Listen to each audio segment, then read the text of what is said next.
Welcome to Living on the Ocean. Alterations on Trimaran Dawn Part 1. My name is Arie Baartman, and together with Cheryl Hudson we've been living on this fantastic trimaran in this beautiful bay of Alvor in the south of Portugal, in the Algarve. Alvor is a fantastic fishing village. It's beautiful to see. And the fishing boats, they go in and out day and night. They know their route. And it may look like a very big place when the water is high, but actually everything on the left of this passing fishing boat is a massive sandbank.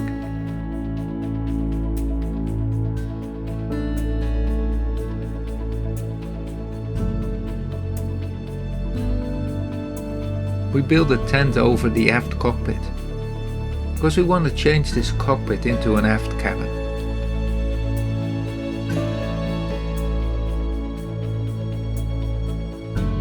So here I am, with my gloves on and my sleeves, cutting away.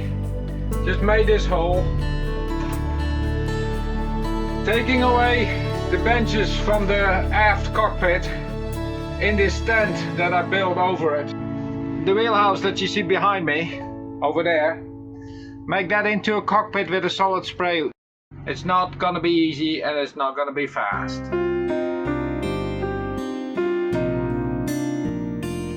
It's opened up. There's a gap. You can now step in and go down. So we can start looking what's underneath here. Oh, exhaust. And there behind the engine. This is gonna be a great aft cabin, but a little bit of work, I admit.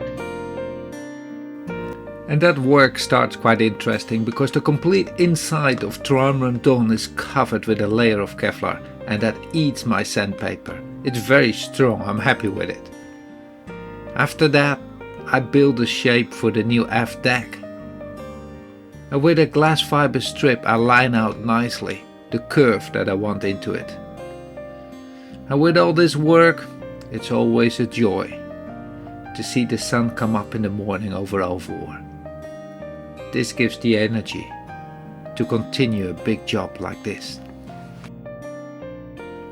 Coffee in the morning makes a great start of the new day. And even Offspring came tumbling down to stick his face in the coffee. He was always up there, watching us. But it's not the only thing that tumbles down into coffee sometimes. This project needs a lot of material, and it arrives by the end of the day on a big truck, 2 pallets full from the Netherlands all the way to Portugal. I'm very happy with it arriving safely. And for the night I can store it in one of the huts of the fishermen over here. There's epoxy, there's dust to make filler and glue, rolls of glass fiber, lots of foam boards. To store this material on board of Trimaran Dawn, we have to build some kind of shelter where it's protected from the rain and out of the wind.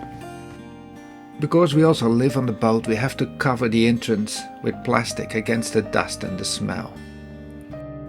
In the tent I make a workstation to mix my epoxy and to hang up my glass fiber roll. Now, with a piece of foam over this frame, I can make the shape of the aft deck. Outside I cover one side of this foam piece already with 2 layers of glass, and it dries fast in the sun. And when it's cured, I can put it back on the wooden frame with the glass fiber underneath. I put the first bit of the aft cabin on it as well. I fill the gap between the 2 pieces with a fillet of epoxy filler, and then put 3 layers of glass fiber over it to join it all together. The first bit is made. We have an aft deck. And Cheryl has started her own adventure with the sewing machine. So much needs to be made for this boat. But we need to learn what kind of needles and what kind of machine can handle the material we need to work with.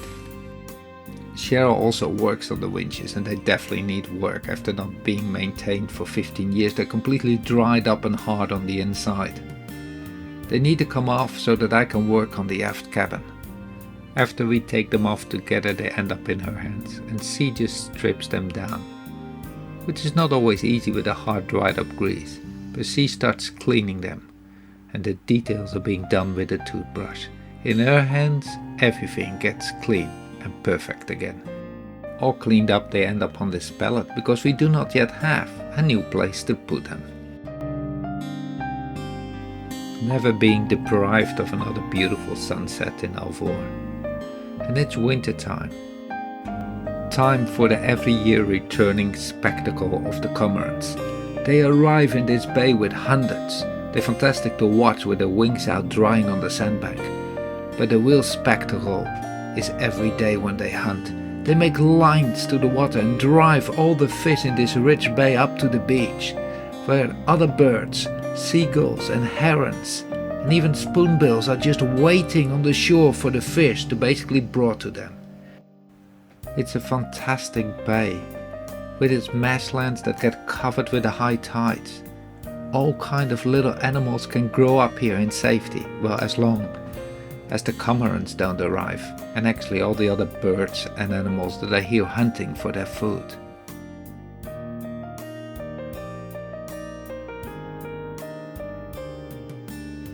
And we are being very well taken care of as well.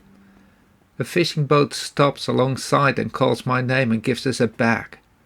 A fantastic selection of seafood, and it's good that we have some visitors over that actually were giving us a hand. And together with them, we hold one of our famous barbecues. We've done that so many times on the beach here, because they give us more fish than we can eat ourselves, so we invite others. And that's how we reach another beautiful sunset. Portuguese wine, fresh seafood, and stunning views. This place energizes my creativity. And I'm thinking on how to change Trimaran Dawn. I make drawing after drawing. And I know there will be more drawings coming, and we probably build something that's not gonna look exactly like this. But we've made a start, and we committed to make Trimaran Dawn a fantastic trimaran. We needed a solution for a possible failure with the front beam. And we came up with one by extending the bolts that hold the beam down and also connect it from the top. This will do for now, because we don't want to build everything in one time. We also want to sail and enjoy why we have Trimaran Dawn. And together work must be done, and that cannot always be enjoyable. I'm laying in a small space on the old cockpit floor, making the frame above my head while I can hardly move, for the new roof of the aft cabin. It's the same as making the aft deck. Make a shape, put a foam on it, 2 layers in this case to keep the shape already, and then put glass fiber on each side. To the cut-in hole for the hatch, you can still see a bit of the old cockpit floor and the benches, looking into what's gonna be the new cockpit. It's springtime. We're catching the sun with our solar panels for our energy. Our tent has survived the whole winter, and inside we've built an aft cabin. I'm already plastering the roof. We made a temporary entrance, and inside this entrance is gonna be the future cockpit, now still the wheelhouse. I have 2 workplaces now, one on the top and one inside. Inside there's nothing yet, so the bulkheads, the walls inside the aft cabin need to be made, fitting the exact shape of the hull. I make them from foam and use the top of the cabin now. I cannot build anything bigger than I can get inside to the door that I made and the door of the tent, but still they're quite big boards. Another great sunset in Alvor from the walking bridge towards the visitor's pontoon. From this pontoon, Cheryl rows almost every day, up and down from the boat towards the jetty. And when she arrives at dawn, you always realize she's so much bigger than Twilight. Twilight you could just hop on easy. Those floats are so high. It might not be the most convenient to go to and from your boat from your home like this, but it's absolutely stunning and a fantastic way to live. And on board the work continues. Next to building the bulkheads for the aft cabin, I'm starting to build the new rudder blade.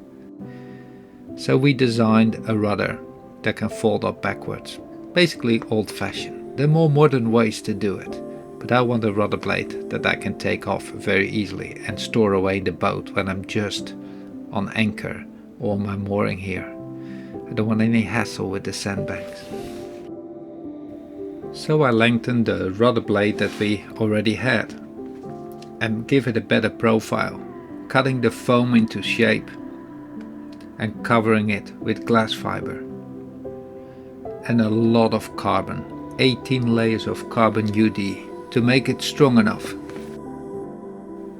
There's not much space in this tent now, and I've made a temporary work shelf above the aft cabin, sitting on my knees, switching between rudder blades and parts for the aft cabin. What's that hole in the rudder blade doing there actually? Well, here's what's gonna fill it up.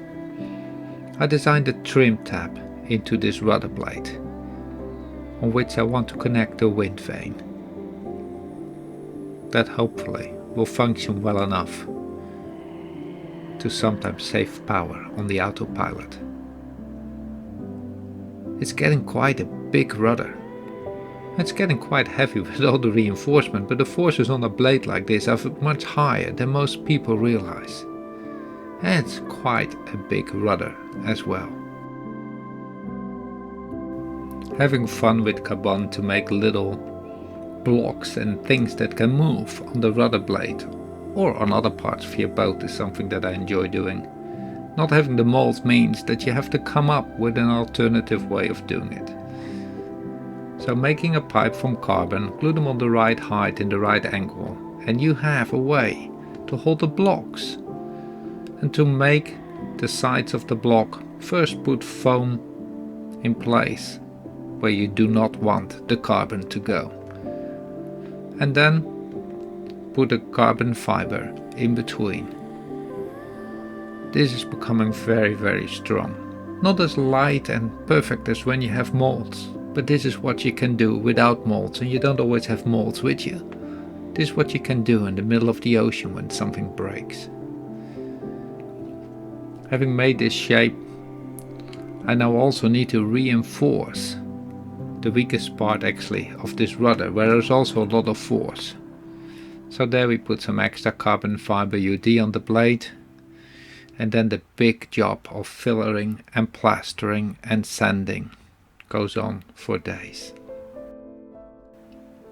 But all the work pays off, and it's becoming a beautiful rudder blade. It needs paint now, and then over that I can build the housing on which it's gonna hang behind the boat.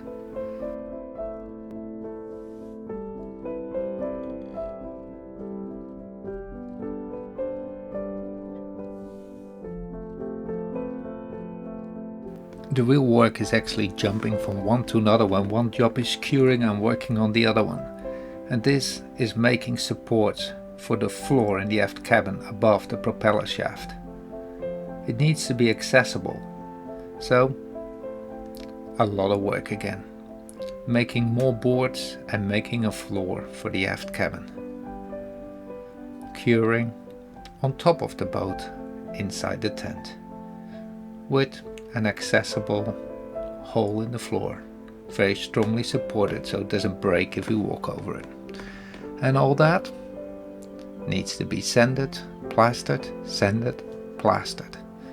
For that, already for years use a very good mask with a ventilator on the outside. All my tools I use with vacuum cleaner. You hardly see any dust. And still I vacuum clean everything. I simply love it to work clean, and it's possible with the right tools. I don't understand why so many people just create these big clouds of dust. I one day will make a little video.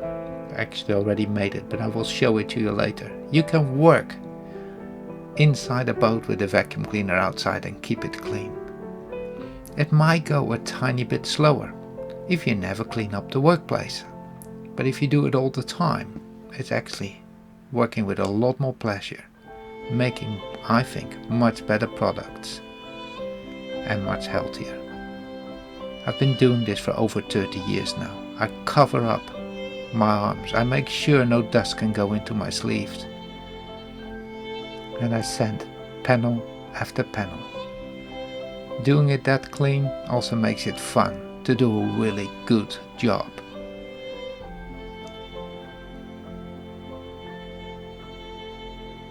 Now, not everything can be done with a machine.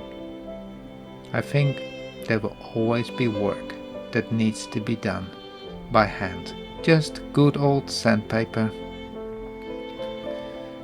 Oh, don't drop that hose in the water behind the boat.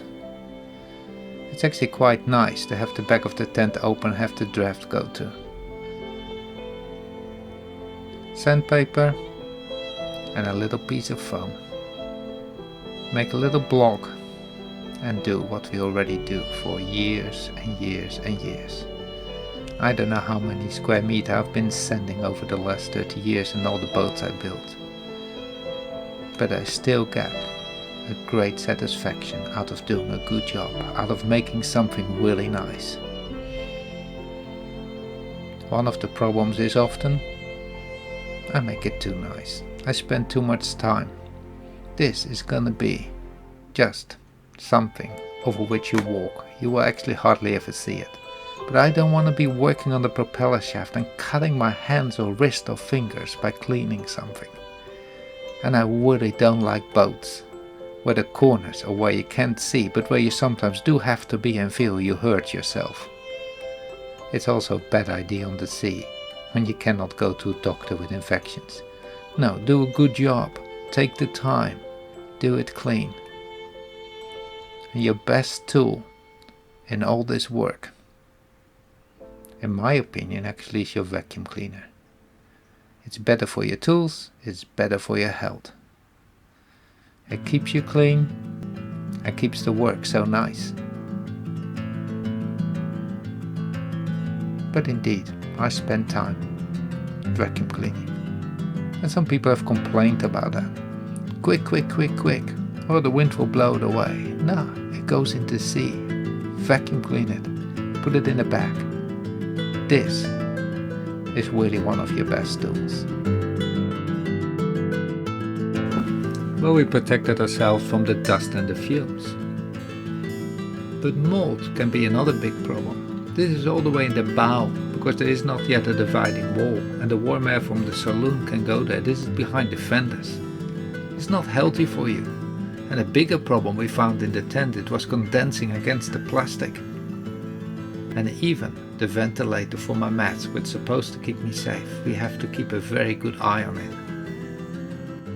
And then there's also a mask needed for this very good 2-component paint. To paint the bottom of the floor, the entrance, and underneath the floor, so that I can glue the floor on and it will be nice, clean and white underneath there. Everything painted, I can glue the floor into place. So nice to be standing straight up here. Now I have two challenges. I have to get away these goosenecks from the exhaust, which will let water come in, and I have to make a curve, which is not such a big challenge because I make a frame, to build the walls of the cupboards that are going to be underneath the bed. But the gooseneck there, how do I get it away? Water will come into the boat. So for that I go to the sandbank. And the lights are still burning very early in the morning. It was 2 o'clock in the night when the tide was high, and we brought the boat without engine to this sandbank. And before the lights in Alvor are off, I'm already grinding above my canoe to catch the little bit of dust that my vacuum cleaner may miss. The spaces where I need to glass fiber, the holes closed from the exhaust.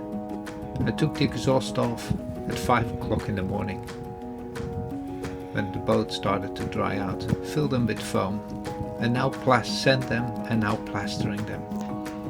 making sure there's no air, and then I will put a couple layers of glass fiber over them. Later we can always make it look nicer. All that I want now is I want it closed. And it all worked out. Before the tide comes up, the job is done.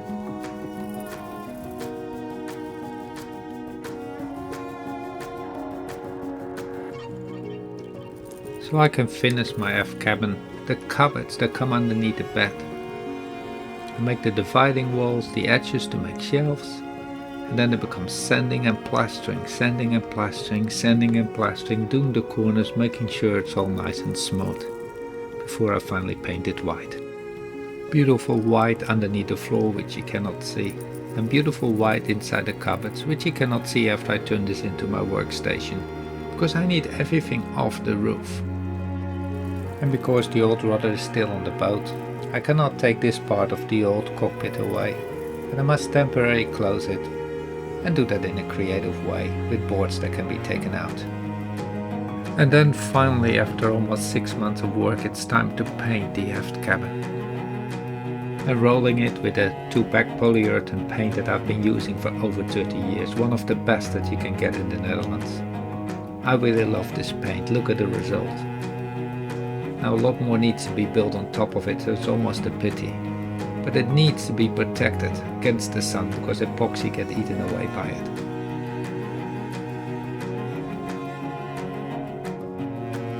The tent is gone. Trimaran Dawn has an aft cabin, and I think it looks fantastic. The next day we made the anti-slip, we put railing up temporary and put a hatch in place. What an interesting winter this was, with a lockdown again, not being able to get off the boat in between for a break, but what a great place to be building the aft cabin of Trimaran Dawn. Thank you for watching Living on the Ocean, and we're very happy to answer your questions and read your comments. We hope to see you in the next episode. Now it's time to make sure we can do some sailing again before we continue the next step in this massive project.